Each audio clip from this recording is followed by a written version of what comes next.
Hello guys, welcome. Welcome from wherever you are. We are live. Welcome to the year-end flow session. Well, it's a pretty nice theme that I thought about today, since we left with about 2 weeks. So I figured out many of you out there are asking, how do you trade the end cycle? How do you trend Q4? We understand that a lot is happening from the macro's perspective, and so is a lot happening on the micro.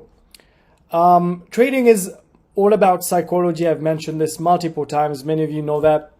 If you're new here, please hit the like button, subscribe to my channel. My name is Tony, and over the next 30-40 minutes, we're not just looking at charts, okay?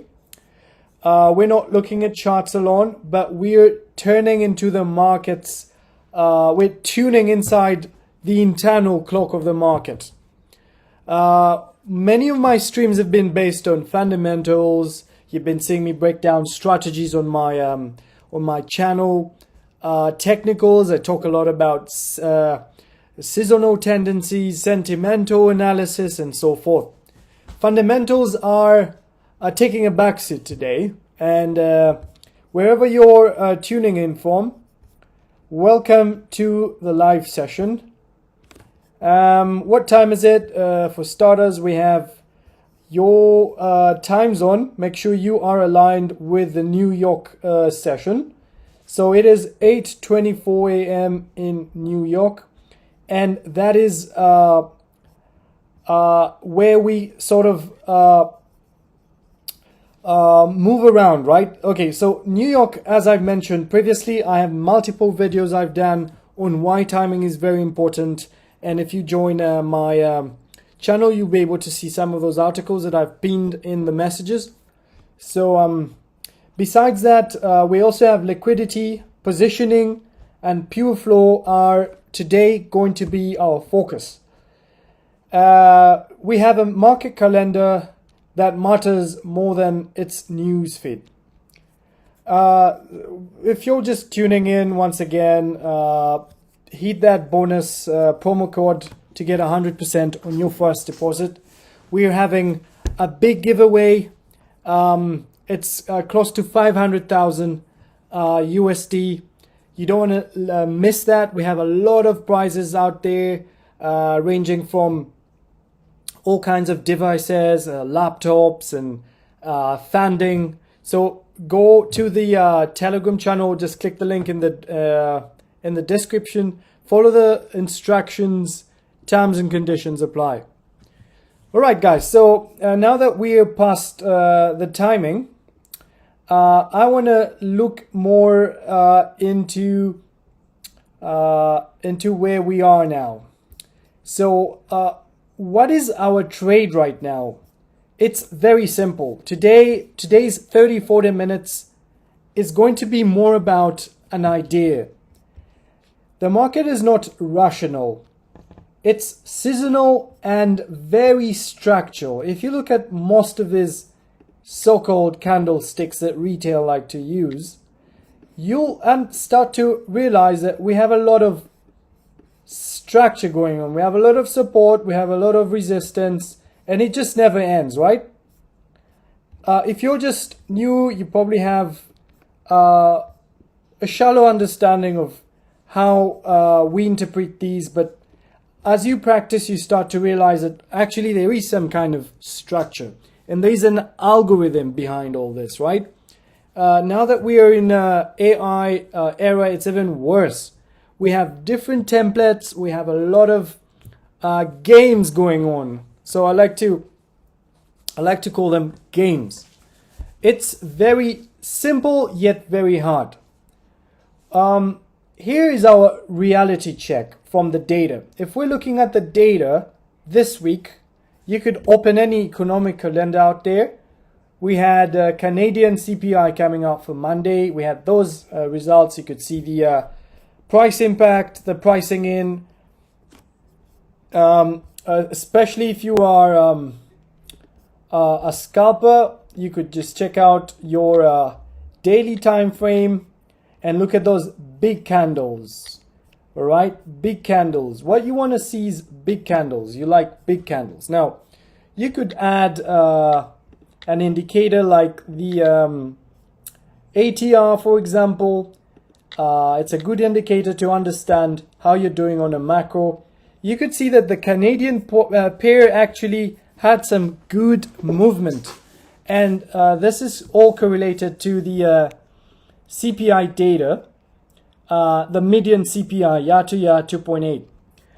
Nevertheless, we also had GBP, we had flash manufacturing PMI, which came out 51.2, and flash services PMI at 52.1.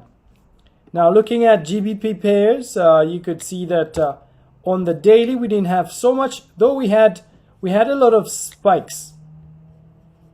We had spikes revolving around this support region. Nothing really oversold. You could pull out an RSI to actually see where you are. So pretty much, if you're looking from the fundamental side, there's nothing really big going on. Besides the USD as well. Oh, we had unemployment rate. We had non-farm employment change. That also sparked some speculation. We had CPI coming on Wednesday. We also had the Thursday volatility. We had unemployment claims and a bunch of fundamentals. Key factor was here on the Bank of Japan policy rate that actually remained came out at 0.75. I actually saw a nice bait on poly market, and that was really interesting to watch. All right, guys, here's our reality check, right, from the data. We've looked at the data. Historically, we understand that November, pull out my seasonal tendency, November and December bring a lot of volatility and liquidity surge. Why? You ask yourself a question. Why does it bring this kind of surge?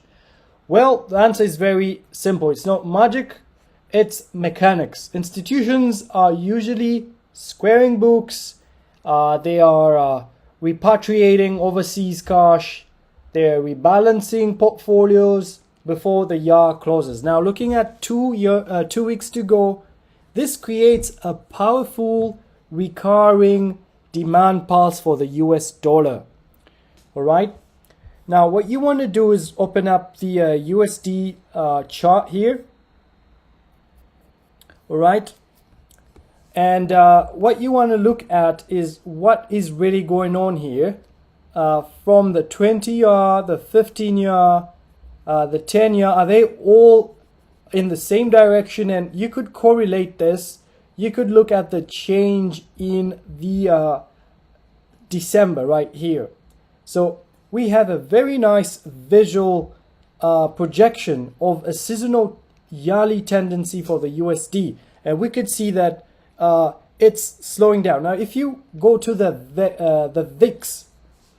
VIX, you could open a bar chart, and you could look for the symbol, and you could just actually check it out like that. It should come. We have the volatility index. It's at 16.41. Now, if we move on to the daily,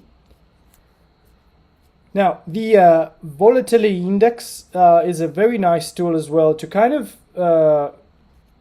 compare where you are and how volatile the markets are. If you get a feel of all that, you'll be able to map out what really happens. What is the tide like? Right? So the headlines are quieting down. We now have more of geopolitical issues going on. We have Venezuela now. We have this whole oil thing. We have Middle East going on. But beneath the calm surface, the year-end liquidity engine really roars. Think of it this way. When big money moves from administrative reasons, not analytical ones, right? It creates a tide. Now, our job is very simple. Our job is to identify which currencies will float and which will sink in the tide. Many of you are trading Forex.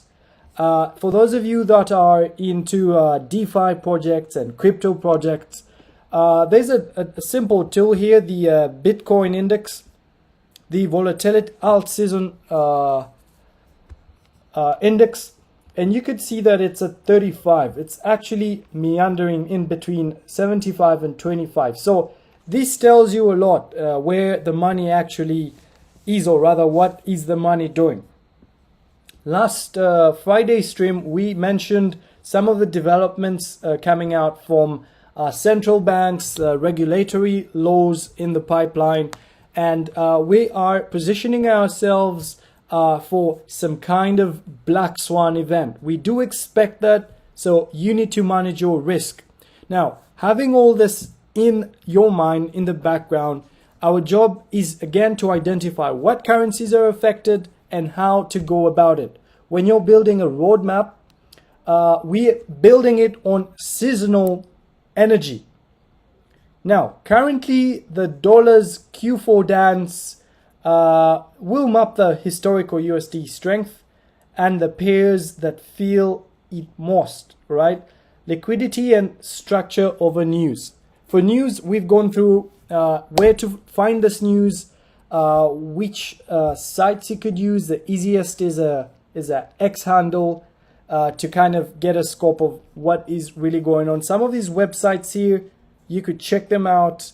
Like the for Canada, we use the Statistics Canada site, right? Where it has some key indicators like consumer price index, unemployment rate, and real GDP by expenditure. For the dollar, we use the Bureau of Labor Statistics. I mentioned this a lot. It's a very good tool. We have data tools here. We have publications. We have economic releases. If you check the measures, we have consumer price index. We have quite a lot here. So you want to go through all that and get a feel of where the currency that you are actually looking for is headed. Now, another nice tool that I like to use is the performance report for each individual currency pair. But if you look at the currencies, go to currency and look out for today's highs and lows, for example. You could check that out, and performance leaders. Now, performance leaders is a good one because you get to understand which currency is actually stronger than the other. These are for scalpers if you're scalping out there. However, if you're long term, you want to have a few other indicators that align. You want to compare, have a nice comparative analysis, and some confirmations. Now, trading the clock, not the headline, right? We like to synthesize this into clear, actionable flow observations for the final trading days of the year. We're left with 2 days. All right. If we move on to the chart, oh, by the way, I'm using pocket options, and regarding the prices, all you want to do is go to this treasure right here, treasures, okay? And when you click the treasures, you could see treasures of 2026. This promotion and prize giveaway will last from the 8th of December 2025 up to the 28th of December, right? And treasures giveaway, you could see what you could win: a PlayStation 5, an Xbox, a Steam Deck, an iPhone 17 Pro Max, a Lenovo Yoga, MacBook Air, Samsung S24, and so forth. There's a lot of stuff going there, and I'm actually going to participate in it. So let's go back to my chart.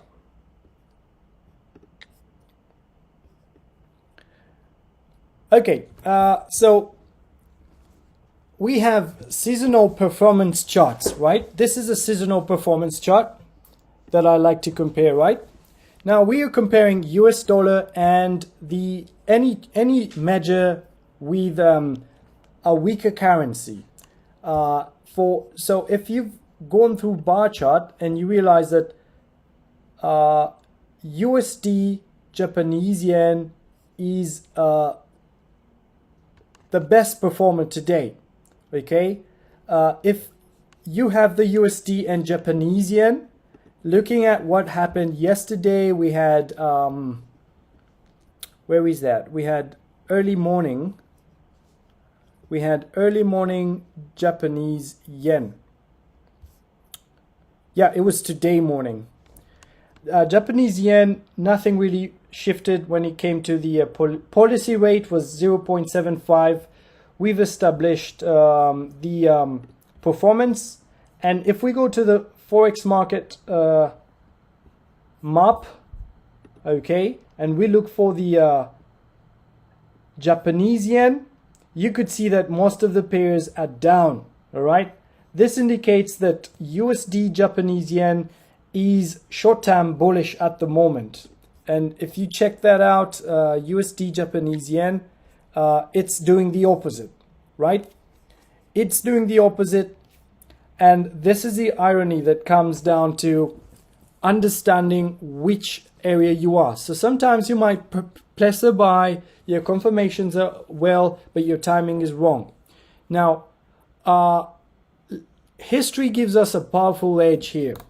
Over the past 20 to 30 years, right? 20, all right, let's just cap it at 20. If we look for the Japanese yen, you could see how indirectly correlated they are. Past 20, 30 years, the US dollar has shown a clear tendency to strengthen in the final quarter, particularly in November and December, right? If we look at USD, all these 20, 15, 10, 5, 2, and daily actually pointing downwards, a seasonal tendency, right? Slowing down. However, we also know that this is not a guarantee for today particularly, right? But it's the high probability seasonal wind at our backs. Why does this happen? For two massive flaws, right? The first is corporate repatriation. US multinationals bring foreign profits home. Selling of euros, JPY, GBP to buy USD.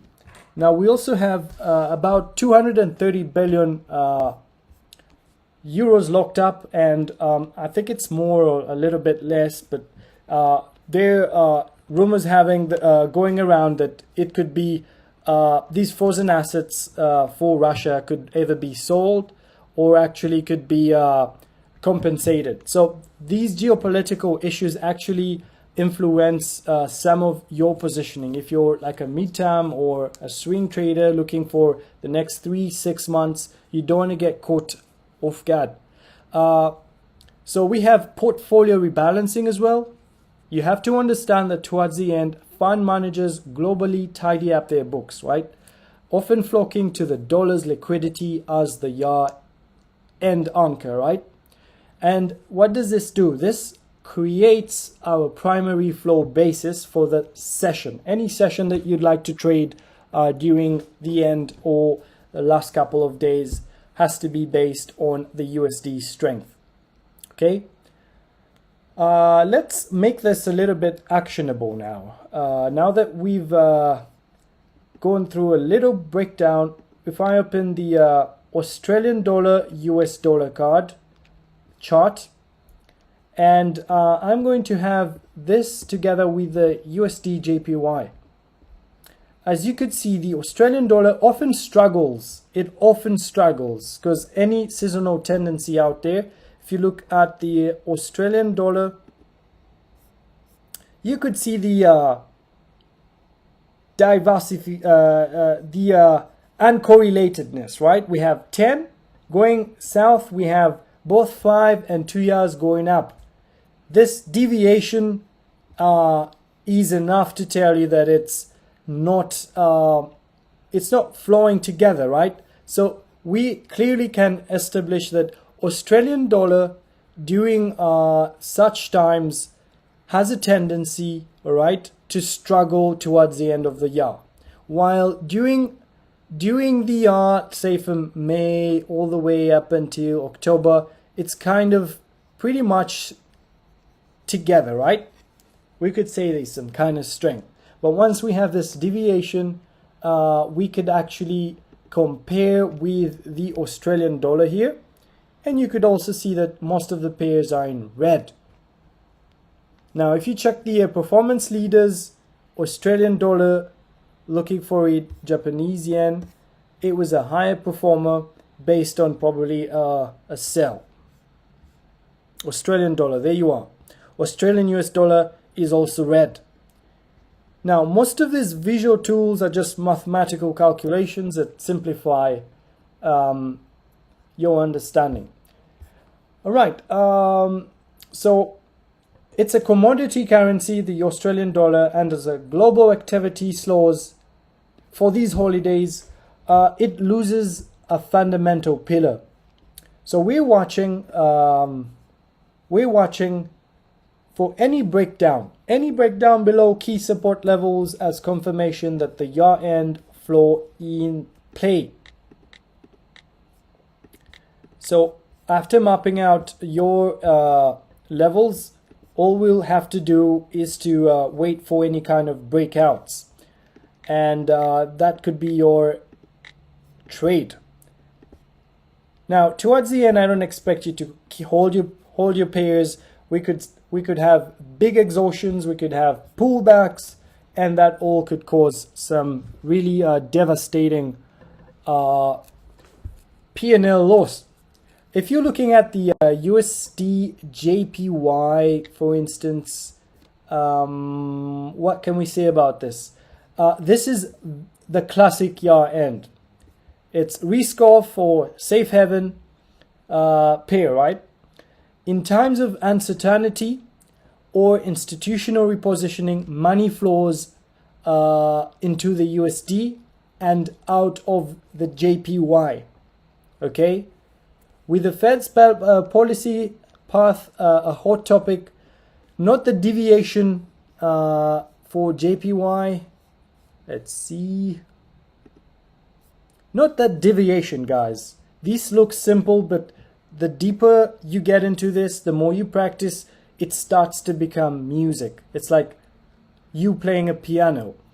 Don't forget, is it Warren Buffett also mentioned that he's transferring all his wealth into the yen. I think he's buying bonds or whatever he's up to, but it kind of tells you that he's losing a lot of trust in the dollar, and some of these indicators actually if you carefully study and analyze the crisis, the 2008 crisis, sudden similar symptoms and red flags were witnessed. And if you follow some of his authors, some of the prominent ones, you'll start to realize that, hey, wait a minute, there's actually some kind of precursors for future events. That's why I'm saying you have to get very careful as we enter this 2026. So with the Fed's policy, not with this division that we have, the Fed has been mentioning in very recent perspectives, any whiff of stability for the dollar can fuel this pair higher. Now, at the moment, I don't want to speculate a lot. I'm just giving you an overview. We've come all the way down, and we might probably stall. This is a pair I would want to avoid trading and holding.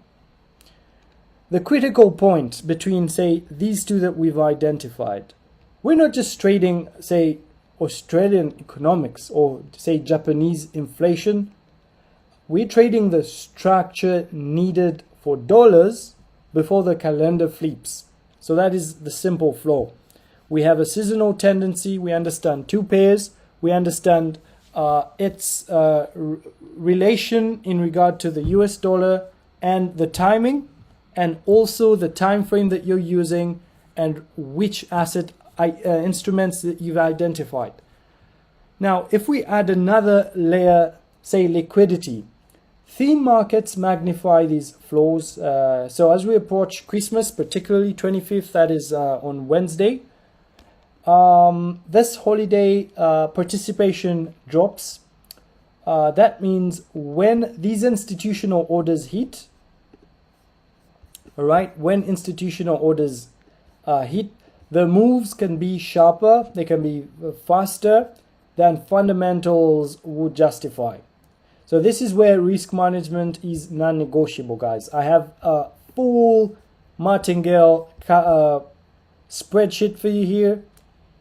Please do not think you are smarter than the market or you are very intelligent. Manage and be very vigilant when it comes to risk. I've pinned this all. I update this in my channel very often. So you want to keep up to date with some of the things that I discuss and dialogue. Now, if you're out there tuning in, we have a few people watching live, right? Yeah, please ask some questions.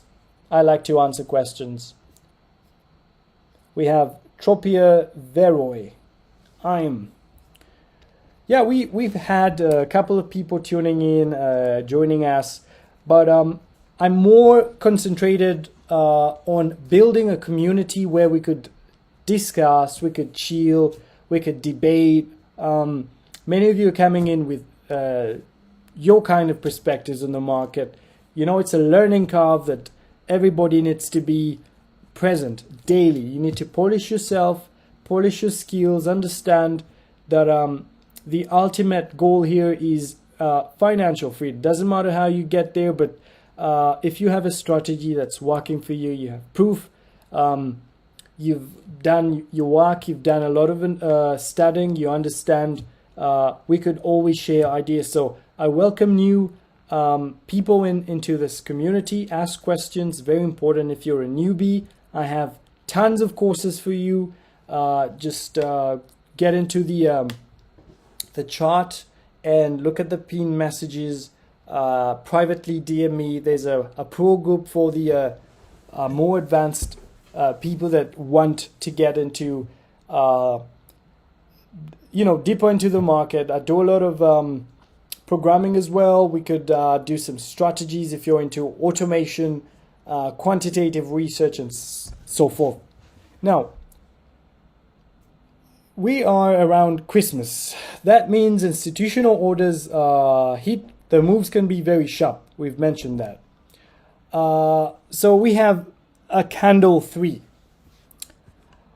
When you look at, when you have dollar bias in any market, but the year-end flow is more, say, shows a different scenario, right? It's more nuanced than any buy dollar.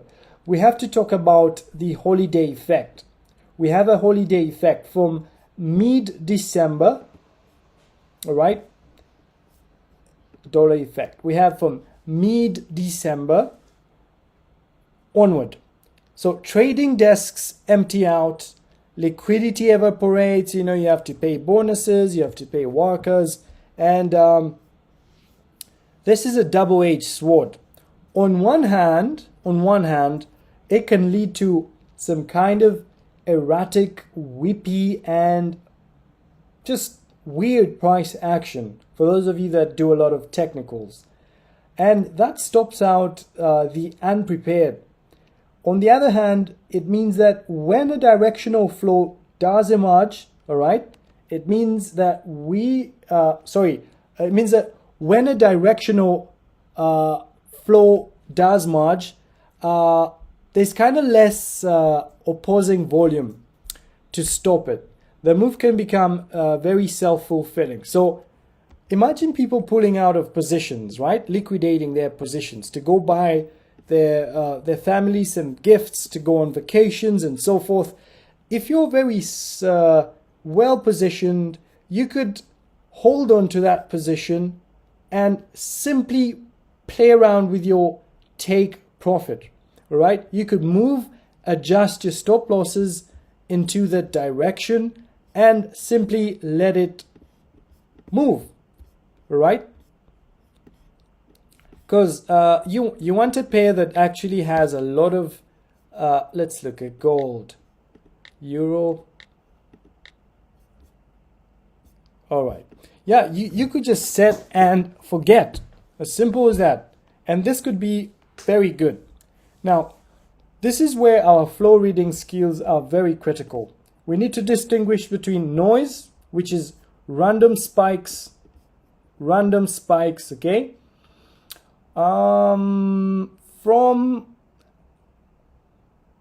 Let's see, and signals, yeah. Sustained price action breaking levels on increasing, though still relatively low volume. You could also have the volume indicator.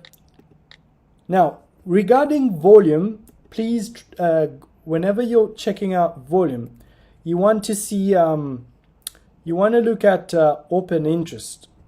Now, open interest for the futures is a very powerful tool as well that we'll talk about and we'll break down.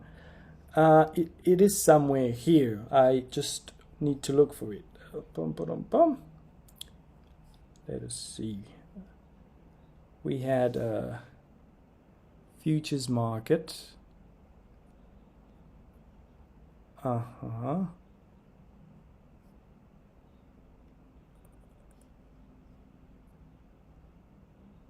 Okay, so what you could do, you could just type it in there, open interest.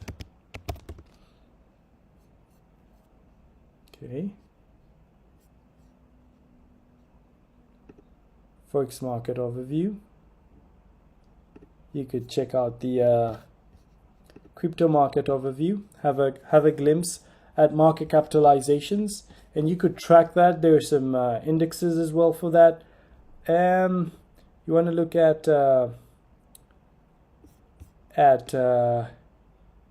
latest changes, open highs, and yeah, we had an open interest somewhere here. You need to look for that. And that is something that we'll look at very, very critically, because basing on the volume that we have, the real volume, the true volume, I don't like to stick to open source data. You could also look at broker volume and compare that, right? This is your flow reading skills. Now, let's talk about a fascinating divergency that connects to our broader theme.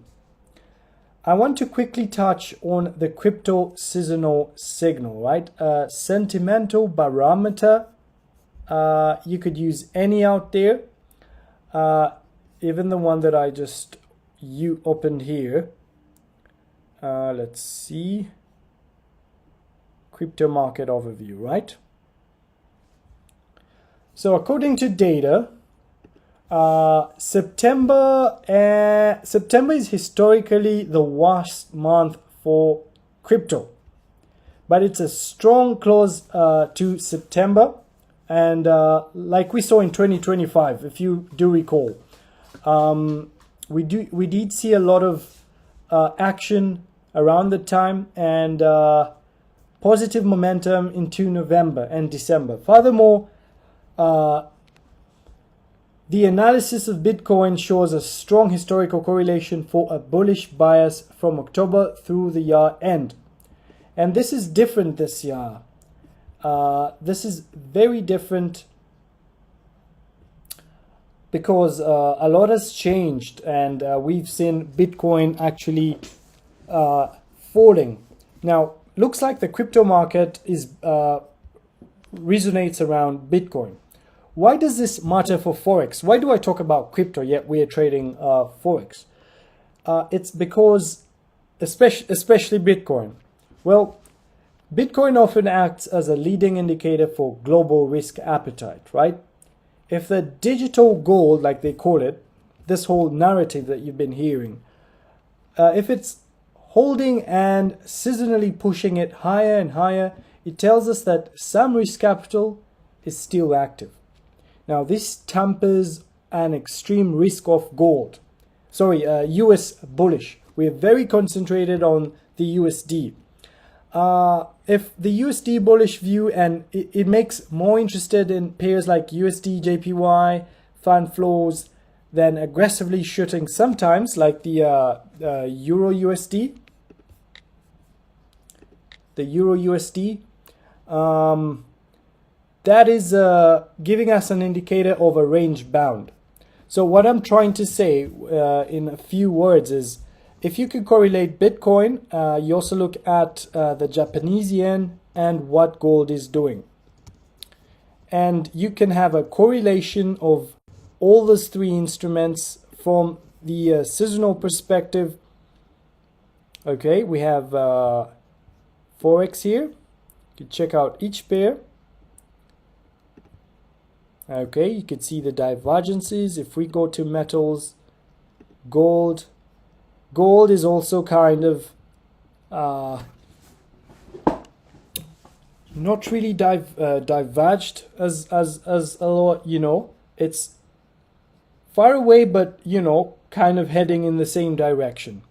Now, that is very important because once you understand the seasonal perspective of all these instruments, then you can make a very informed decision. So the key takeaway is the market is layered. The dominant flow is USD strength from real money positioning, but underneath, other seasonal currents are running. Our job as traders is to trade the dominant flow while being aware of the counter currents. Okay? Once again, if you're just tuning in, we have a promo code for you there. Use it to get 100% bonus on your first deposit. Check it out, try it, test it, and we have a dedicated community. I usually have 3 quality signals per session, and we are having a lot of fun in there, a lot of learning. It's very smooth. All you have to do is actually like what you're doing. Don't come in here if you just want to waste time and play around. Okay, we got some people coming in. Yeah, feel free to ask questions. As you can see, I'm sitting on my hands. I'm not actually doing a lot of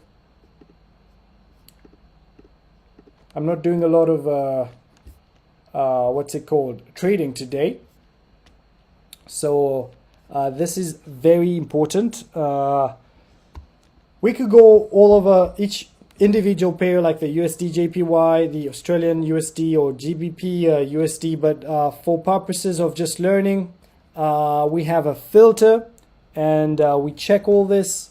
Understand that we're in a holiday. We trade structure. Low holiday means liquidity will amplify moves. Use crypto seasonality.